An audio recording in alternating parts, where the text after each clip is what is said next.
टिपा लिहा. खेळांचे महत्त्व. उत्तर. खेळांचे पुढील दृष्टीने अनन्यसाधारण महत्त्व आहे. खेळांमुळे जीवनातील व्यथा व चिंता विसरल्या जातात. माणसाच्या मनाला विरंगुळा मिळतो. त्यामुळे मन ताजेतवाने व उल्हासित होते. खेळांमुळे व्यायाम होऊन शरीर काटक व बळकट होते. खेळांमुळे मनोधैर्य वाढते. चिकाटी, खिलाडूपणा हे गुण अंगी बाणतात. सांघिक खेळातून सहकार्य व संघभावना वाढीस लागतात. खेळांमुळे नेतृत्व गुणांचा विकास होतो. खेळ हा शिक्षणाचा अविभाज्य भाग बनलेला असून खेळांमुळे व्यक्तिमत्व विकसित व संपन्न होते.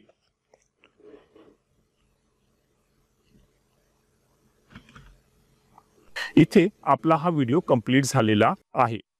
तुम्ही आपल्या चॅनलला आठवणीने सबस्क्राईब करा, ह्या व्हिडिओला लाईक करा आणि ह्या व्हिडिओला तुमच्या मित्रमैत्रिणींसोबत शेअर करा आणि कमेंटमध्ये लिहा श्री स्वामी समर्थ.